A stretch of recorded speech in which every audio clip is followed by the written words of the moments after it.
예전에 섬기던 교회에서 이제 주일에 저희 목회자들이 스케줄들이 많으니까요. 이리저리 막 뛰어다니거든요.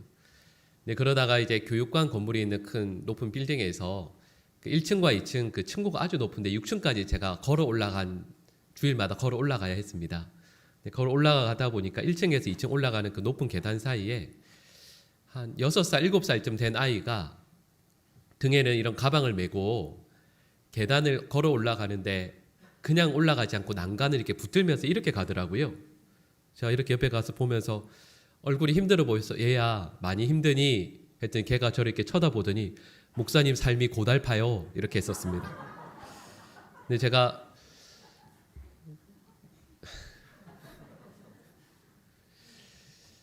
근데 여러분 그렇죠. 지난 한 해 여러분 삶이 고달프지 않으셨습니까?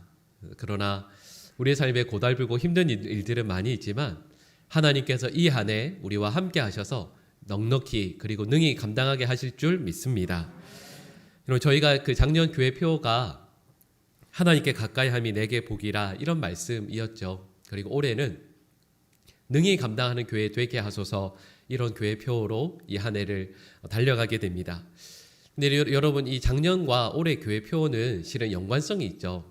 왜냐하면 영원한 빛이시고 참된 진리이신 하나님께 우리가 가까이 나아가게 되면 우리가 알게 되는 것이 있습니다. 두 가지를 알게 되죠. 하나는 내가 하나님 앞에서 얼마나 죄인이었는지를 알게 됩니다.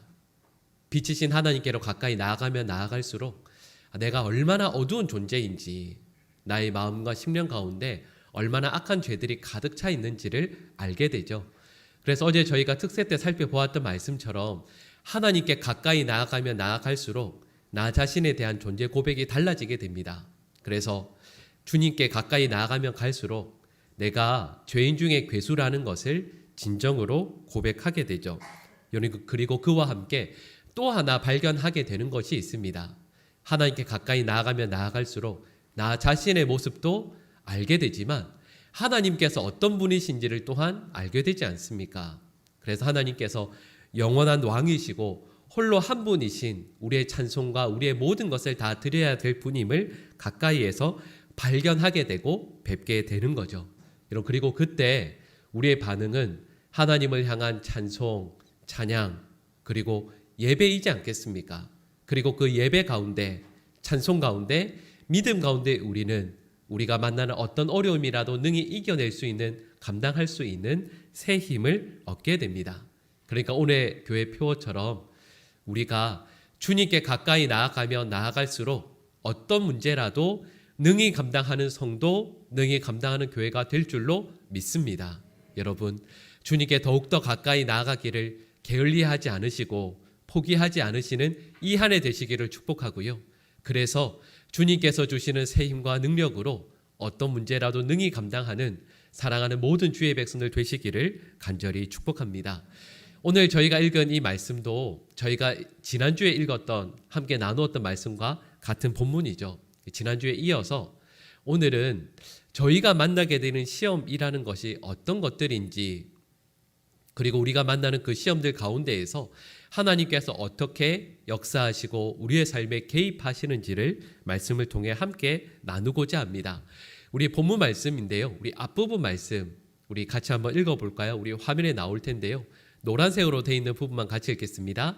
사람이 감당할 시험 밖에는 너희가 당한 것이 없나니 아멘. 여러분 이 앞부분 말씀해 보시면 우리가 만나는 시험들이 있다라고 말씀하시는 거죠.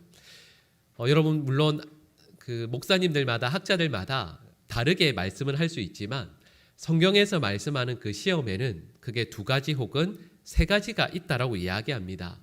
여러분 그걸 세 가지로 나누어서 한번 살펴보려고 하는데요. 그 첫 번째 시험이 있습니다. 그 시험은 사단이 우리에게 주는 시험입니다. 이걸 우리가 뭐라고 이야기하냐면 유혹이라고 이야기하죠. 사탄이 저와 여러분들의 마음을 이끌고 그래서 어려움에 빠지게 하는 그 시험이 있습니다. 예를 들면 아담과 하와가 에덴 동산을 가꾸면서 매일매일의 일상을 열심히 그리고 기쁨과 감사로 하루하루를 늘 살지 않았겠습니까? 여러분 그렇게 열심히 일을 하다가 하나님께서 맡겨주신 그 일에 책임을 다하다가 일을 감당하면 여러분 피곤하겠죠. 그리고 지치지 않겠습니까?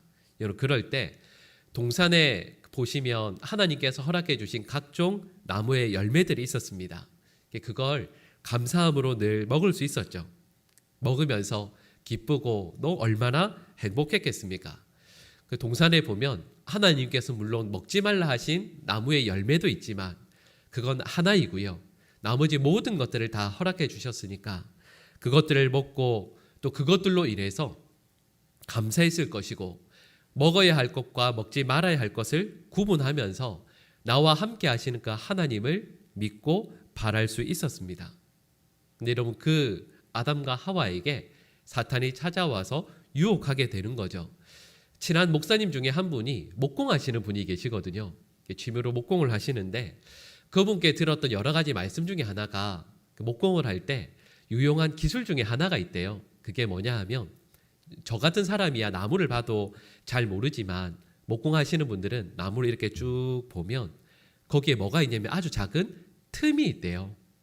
그래서 그 작은 틈에 쐐기를 딱 대고 이렇게 딱 박으면 나무가 쫙 갈라진대요. 여러분 제가 방금 말씀드린 내용의 의미를 아실 거예요. 사단이 아담과 하와 그리고 하나님 사이에 있는 아주 작은 틈을 발견해냅니다. 그리고 거기에 들어가서 아담과 하와의 마음을 유혹하죠. 그러니까 마귀가 시험한다는 것은 하나님과 우리 사이에 있는 그 작은 틈을 발견해서 거기에 쐐기를 넣어서 박으면서 우리와 하나님의 관계를 쪼개내려고 하는 거죠. 하나님과 인간의 그 틈을 파고들어서 그 관계를 쪼개도록 하는 것. 여러분 이걸 우리가 뭐라고 이야기하냐면 본문 말씀에 나오는 시험이라는 말도 쓸 수 있고 또 다른 말로 하면 유혹이라고도 할 수 있는 거죠. 근데 여러분 중요한 것은 이 유혹 앞에서 어느 누구도 예외가 없습니다. 어느 누구도 이 유혹을 피해갈 수 있는 분이 없습니다. 마귀는 호시탐탐 하나님과 우리의 틈을 보고 있고 노리고 있죠. 그리고 그걸 발견만 하면 어떤 방법과 수단을 써서라도 하나님과 우리의 관계를 쪼개기 위해 애를 씁니다. 두 번째 시험이 있습니다. 이 두 번째 시험이라는 것은 하나님께서 우리에게 주시는 시험이죠. 여러분 이걸 우리가 뭐라고 이야기하냐면 연단이라고 말합니다. 우리에게 하나님께서 감사와 기뻐할 이유와 제목들도 많이 허락해 주시죠. 근데 그와 함께 하나님께서 우리에게 눈물의 이유를, 아픔의 내용들을, 그리고 괴롭고 힘들어할 내용들도 허락해 주십니다. 그러나 사단은 하나님과 우리의 관계를 쪼개는 것이 목적이라면 하나님께서 우리에게 주시는 이 시험은, 이 연단은 하나님의 선과 의를 이루시기 위해서, 그리고 이 모든 것들을 다 통과하면 하나님 앞에서 우리가 정금과 같이 아름답게 만들어지도록 하기 위해서 이 시험을 허락하시는 거죠. 여러분 아브라함은 하나님께 부르심을 받고 그 앞에 서게 되었을 때 여러분 그 믿음이 우리가 볼 때에는 좋은 믿음 아니겠습니까? 모든 것들을 다 버리고 하나님의 말씀에 부르심에 순종해서 믿음의 걸음을 내딛었으니까 여러분 아브라함의 믿음도 충분히 귀한 믿음이라 할 수 있습니다. 여러분 그러나 거기에서 그치게 하실 수가 없었기에 하나님은 아브라함에게 이삭을 바치라 말씀하시죠. 근데 여러분 이 시험을 통과하게 되었을 때 아브라함은 좋은 믿음에서 머무는 수준의 사람이 아니라 믿음의 조상이 되는 거죠. 하나님은 아브라함을 통해서 아름다운 믿음의 계보를 이어나가길 원하셨기 때문에 아브라함에게 이 큰 시험을 연단을 허락하시는 겁니다. 이걸 우리가 말씀드린 두 번째 시험 그리고 혹은 연단이라고 말할 수 있는 거죠. 세 번째 시험도 있습니다. 이 세 번째 시험이라는 것은 하나님께서 주시는 것도 아니고 사단이 주는 것도 아닌, 그러나 우리 인생 자체가 유한하고 그 가운데 고난과 무거운 짐이 있어서 오는 시험이 있습니다. 우리 인생 자체에 괴로움이 있는 거죠. 예를 들면 역대상 4장 9절 말씀을 보시면 우리가 잘 알고 있는 야베스라는 인물이 나오지 않습니까? 인생 자체의 그 가정에 큰 고통과 인생에 어려움이 있었습니다. 말씀드렸던 것처럼 이것은 하나님께서 의도적으로 주신 것도 아니고요. 또 사단이 준 것도 아니었습니다. 인생 자체의 괴로움이라 말할 수 있죠. 그런데 중요한 것은 인생 자체의 그 괴로움, 그 문제를 야베스가 만나게 되었을 때 하나님께 엎드려 기도합니다. 하나님, 저의 인생의 지경을 넓혀 주십시오. 환난을 벗어나서 근심이 없게 해주십시오. 그리고 하나님은 야베스의 기도를 기쁘게 들으시고 응답해 주십니다. 삶의 고통 중에 저와 여러분들이 하나님께 엎드려 기도할 때 하나님께서 응답해 주시고 하늘의 은혜와 복을 허락해 주시게 되죠. 근데 여러분, 제가 방금 세 가지의 시험의 내용을 말씀드리지 않았습니까? 오늘 조금 전에 저희가 읽었던 고린도전서 10장 13절 말씀요. 사람이 시험을 만나게 된다라고 했을 때 이 시험은 앞서 말씀드린 이 세 가지를 모두 포함하는 것을 의미합니다. 근데 중요한 것은 저희가 이 시험들을 만나게 될 때 하나님의 백성들은 이 시험을 감당할 수 있다라는 거죠. 그래서 오늘 본 말씀은 저에게 명확히 이렇게 말씀합니다. 사탄의 유혹을 받아도 하나님께서 너희들을 연단하시는 그 시험, 그 연단과 테스트를 통과하는 순간이라 할지라도, 그리고 삶의 무게가 너희들을 아무리 짓누른다 할지라도 결코 두려워하지 말아라. 너희들은 그 시험을 반드시 능히 통과하게 될 것이다. 이겨낼 수 있다. 하나님께서 우리와 함께 하실 것이니 하나님께서 너희에게 주시는, 혹은 사단이 너에게 주는 그 시험도, 인생의 그 무거운 짐들도 너희는 반드시 감당해낼 수 있다라고 우리에게 말씀하시는 거죠. 그래서 저희가 지난주에 말씀을 통해 살펴보았던 것처럼 이 시험들을 만나게 되었을 때 우리가 반드시 기억해야 할 것이 있습니다. 미쁘신 하나님, 지금까지 우리 과거의 삶에 놀라운 은혜와 복들을 허락해 주시고 어떤 시험이라도 감당케 하셨던 그 하나님을 바라고 소망하면 너희들은 어떤 시험이라도 감당할 수 있게 될 것이다 말씀하시는 거죠. 그러니까 여러분, 저와 여러분들은 그 미쁘신 하나님을, 신실하시고 변함없인 그 하나님을 오늘도 그리고 내일도 우리 평생토록 의지한다는 것을 말씀하고 계십니다. 여러분, 근데 그 하나님께서 우리의 삶에 어떻게 역사하시고 일하시는가를 오늘 본문에서 두 가지로 말씀하고 있습니다. 여러분, 그 내용을 이 고린도전서 10장 13절 후반부의 말씀을 통해 한번 살펴볼까요? 우리 노란색으로 되어 있는 부분 같이 읽겠습니다. 시험 당할 즈음에 또한 피할 길을 내사 너희로 능히 감당하게 하시느니라. 아멘. 이 후반부의 말씀을 보시면 두 가지를 말씀하고 있죠. 이 두 가지로 살펴볼 텐데요. 그 첫 번째가 피할 길을 내신다라는 말씀입니다. 그리고 두 번째 내용이 능히 감당하게 하신다, 이 말씀이죠. 여러분, 먼저 이 피할 길을 주신다, 내신다라는 이 말씀이 어떤 의미이겠습니까? 여러분, 이건 특별히 사단이 저와 여러분들에게 죄짓게 할 때, 유혹하여 죄짓게 할 때 적용할 수 있는 말씀이기도 합니다. 사단이 우리의 마음을 유혹하고 우리의 마음을 잘못된 길로 이끌 때 하나님께서 도와주신다라는 말씀이겠죠. 여기 아마 운전하시는 분들이 많이 계실 거예요. 운전하다 보면 그럴 때가 있죠. 그 고속도로에서도 내리막길이 쭉 이어지게 되면, 아니면 예전에 그 어디죠? 강원도로 이렇게 갈 때 설악산이나 이런 데 가다 보면 꾸불꾸불한 길이 계속 이어지지 않습니까? 그 꾸불꾸불한 길을 계속 올라가다가 내려갈 때가 되면, 여러분, 내려가는 그 길 옆에 뭐가 있죠? 출구 같은 게 있습니다.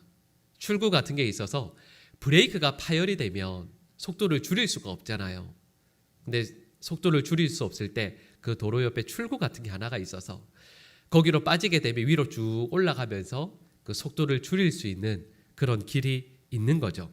마찬가지로 우리가 도무지 제어할 수 없는 욕망이 우리의 영적인 안전을 위협할 때가 있습니다. 사단이 우리를 유혹하고 또 그래서 그 유혹에 빠지게 되는 순간이 우리에게 있습니다. 여러분, 그럴 때 본문의 말씀은 우리 주님께서 우리에게 피할 길을 허락해 주신다라고 말씀하시는 거죠. 피할 길을 내사라는 이 말씀의 궁극적인 의미는 우리는 이렇게 생각합니다. 피할 길을 내신다라고 하니까 어떻게 피할 길을 내주실까? 그 피할 방법에 대해서 우리는 관심을 갖게 되죠. 근데 여러분, 이 말씀의 궁극적인 의미는 어떤 방법을 주실지 그 방법을 기대하라는 의미가 아닙니다. 그 방법도 귀하겠지만 이 말씀의 의미는 이 피할 길을 내시기 위해서 하나님께서 너와 함께 계신다라는 것을 기억하라는 뜻입니다. 하나님께서 너와 함께 하시면 그 피할 길을 어떻게 해서든 내어주실 테니까 대신 너와 함께 하시는 그 하나님을 의도적으로 부인하지 말라는 뜻이겠죠. 하나님을 잊지 말라는 뜻입니다. 하나님께서 우리를 결코 홀로 두지 않으실 것이니 바로 그때 하나님의 은혜와 도우심을 구하면 하나님은 반드시 그 유혹과 시험의 길 가운데에서 피할 수 있는 그리고 승리할 수 있는 길을 인도하실 것이다 말씀하시는 거죠. 이걸 우리가 너무도 잘 알고 있는 요셉의 경우에 우리는 발견할 수 있습니다. 자신을 유혹하는 여주인이죠. 보디발의 아내에게서 요셉은 그 유혹의 길에서 피해야만 했습니다.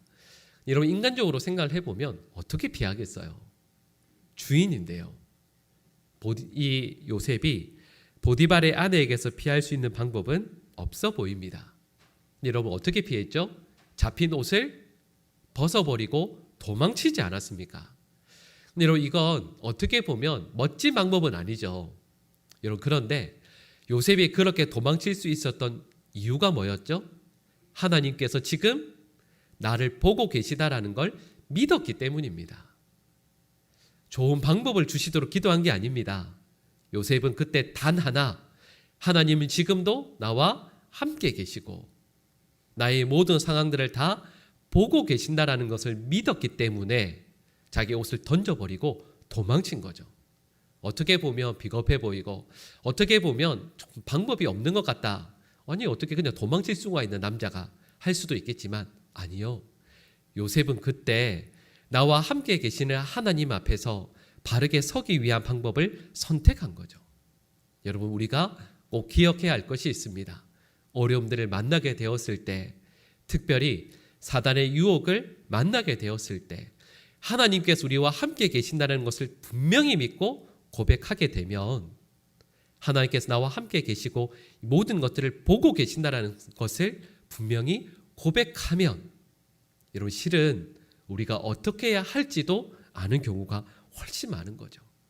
여러분, 하나님께서는 분명히 그때 우리가 피할 길을 열어 주실 것입니다. 여러분, 그리고 두 번째가 있죠. 여러분, 좀 전에 말씀드렸던 본문 말씀에서 하나님께서는 너희가 능히 감당할 힘을 주신다 말씀하십니다. 그리고 이 말씀의 의미는 어려움과 시험을 만나게 되었을 때 하나님께 우리가 능력을 구해야 한다라는 뜻이겠죠. 여러분, 여기에서 감당할 힘을 주신다라고 했을 때 감당할 힘, 이 말의 원어의 의미가 뭐냐 하면 짐을 질 수 있는 힘을 의미합니다. 이런 의미겠죠. 여러분, 저희는 시험을 만나게 되었을 때 하나님께서 무거운 짐을 우리에게 주실 때 이렇게 기도합니다. 하나님, 이 무거운 짐을 가져가 주세요. 이거 치워주세요. 근데 하나님께서는 저희들이 원하시는 대로 응답하시지 않습니다. 하나님의 응답은 그 짐을 가져가시는 것이 아니라 좀 전에 말씀드렸던 것처럼 그 짐을 질 수 있는 힘을 주십니다. 여러분, 이거 실은 참 번거롭지 않아요? 왜냐하면 우리는 무거운 짐을 지고 있을 때 계속 하나님 앞에 기도할 거거든요. 하나님, 이 짐을 좀 어떻게 해주세요? 어떻게 해주세요? 계속 기도할 거거든요. 그렇게 생각해 보면 서로 곤란한 것 아니겠습니까? 그냥 하나님께서도 짐을 치워주시면 하나님도 편하고 우리도 편할 것 같은데 하나님은 그렇게 하지 않으세요. 하나님은 우리에게 무거운 짐을 주시고 그 짐을 질 수 있는 힘을 기르라고, 그리고 그 짐을 주시겠다라고 말씀하시는 거죠. 여기에서 우리가 꼭 기억해야 할 것이 있습니다. 여러분, 그 짐을 질 수 있는 힘이 없으면 그 짐은 분명히 우리에게 너무도 무거운 짐입니다. 그런데 그 짐을 질 수 있는 힘이 있으면 그 짐은 우리에게 재산이 되고 귀한 살림이 됩니다. 여러분 실은 이게 정말 중요합니다. 여러분 저도 목회자이니까요. 이전까지 이사를 참 많이 했습니다. 해마다 아니면 2년마다 한 번씩은 이사를 했었는데 이사하다 보면 그럴 때가 있거든요. 짐이 딱 보면 너무 무겁고 큰 짐이 있어요. 이사할 때마다 너무 힘든 짐이 있습니다. 번거롭죠. 그럴 때 솔직히 얘기하면 이거 그냥 불살라 버릴까 이런 생각을 할 때가 가끔 있습니다. 너무 힘들거든요. 그냥 가서 새 거 사면 안 되나? 라는 생각을 할 때가 있습니다. 여러분 그런데 여러분 그 무거운 짐, 큰 짐, 번거로운 짐을 가져갈 때는 번거롭죠. 힘들죠. 근데 그걸 지고 혹은 운반해서 새로운 짐에 갖다 놓으면 그 짐은 저에게 재산이 되는 거죠. 살림이 되거든요. 여러분 만약에 우리 인생의 무거운 짐들을 볼 때마다 하나님 이거 너무 무겁고 힘들어요. 이 짐 다 그냥 치워주세요. 라고 하면 아마 우리 인생에서 살림이라고 할 수 있는 재산이라고 할 수 있는 게 거의 없을 겁니다. 우리 인생이 아마도요 텅 비어버릴 겁니다. 그러나 그 어렵고 무거운 짐을 지고 갈 수 있는 능력을 받게 되면 여러분 그 무거운 짐이 그 괴로움이 오히려 우리의 삶을 살리고 풍성케 하는 놀라운 재산이 된다라는 거죠. 여러분 그러니까요 시험 그러니까 고통과 고난이 없으면 우리의 인생이 가벼워지고 좋을 것 같지요? 아니요. 그러다 보면 결국 우리의 삶 자체도 아무것도 아니게 됩니다. 여기 아마 우리 남자분들은 잘 아실 거예요. 군대에서 행군할 때가 있거든요. 저도 군에 있을 때 100km 행군을 한 적이 있습니다. 행군할 때 뭘 가지고 가냐면 등에 군장을 매죠. 경우의 훈련에 따라서 다르지만 20km에서 40km 정도 되는 군장을 메고 갑니다. 옆에는 뭘 차고 가죠? 총을 메고 가고요. 머리에는 철모를 쓰죠. 여러분 이거 한 10km, 20km 가면 정말 힘듭니다. 등에 있는 군장도 그렇고 총도 그렇고 다 너무 힘들죠. 철모도 얼마 무게가 되지 않지만 쓰고 있으면 정말 힘듭니다. 무거운 짐이죠. 여러분 그런데 이 무거운 짐이 전쟁이 났다라고 생각해 보십시오. 전쟁이 나면 이 무거운 짐은 무거운 짐이 아니라 나의 생명을 살릴 수 있는 귀한 도구가 되는 거죠. 마찬가지로 여러분 전쟁터에서 하나님 예를 들면 총이 너무 무겁고 불편하니까 총 없애주세요 기도하면 하나님께서 들어주시겠습니까? 아니요. 여러분 그 총은 말씀드렸던 것처럼 그 전쟁터에서 나의 생명을 지켜주는 무기가 될 겁니다. 이건 우리 모두에게 마찬가지예요. 저와 여러분들의 인생에서 만나는 그 무거운 짐, 힘든 시험들, 이런 그 모든 것들을 감당할 수 있는 힘을 하나님께서 우리에게 허락해 주시게 될 때, 여러분 그 모든 무거운 짐들은 오히려 나의 삶을 풍성케 하는 감사의 제목이 된다라는 거죠. 예전에 섬기다 한 집사님께서 이런저런 말씀을 나누다가 그 집사님께서 저에게 속마음을 털어놓으신 적이 있어요. 그게 뭐였냐면 오래전에 남편분께서 그 여집사님을 너무 힘들게 하셨대요. 그래서 집사님께서 목사님 제가 실은 목사님께 이런 말씀 드릴 건 아니지만 제가 처음에 몇 년 동안 하나님께 간절히 기도했던 내용은 하나님 이 남편을 제발 데려가 달라고 그렇게 기도하셨대요. 하나님께서 그 기도를 들어주셨을까요? 안 들어주셨을까요? 하나님께서 그 남편을 데려가시지 않으셨대요. 근데 대신 이 집사님에게 들어주신 응답이 있대요. 그게 뭐냐 하면 그 남편 집사님을 짊어질 수 있는 은혜와 힘을 주셨대요. 그랬더니 그 집사님께서 저에게 고백하시는 내용이 뭐였냐면 목사님 하나님께서 남편을 데려가 주지 않으신 게 얼마나 감사한지 지금은 이 남편으로 인해서 감사하고 기뻐할 일들이 훨씬 더 많다고. 제가 직전에 섬기던 교회에서 그 장애 자녀를 두신 권사님 한 분이 계셨습니다. 장애 정도가 아주 심한 장애여서 보통 그런 장애 아이의 경우에는 10살 되기 전에 보통은 다 세상을 떠나게 된대요. 99% 어렸을 때부터 10살 되기 전에 다 세상을 떠난대요. 근데 그 권사님께서는 그 아이를 30몇 살까지 기르셨거든요.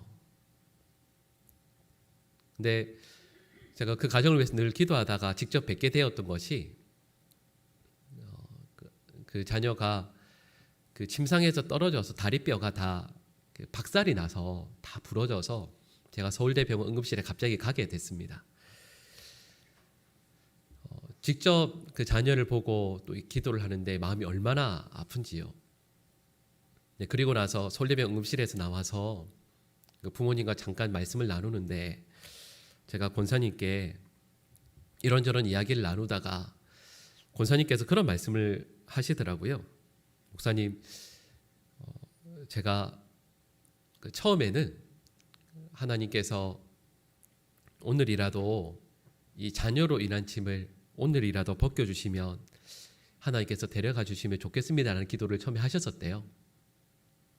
그래서 제가 이런저런 말씀을 나누다가 권사님 얼마나 힘드세요?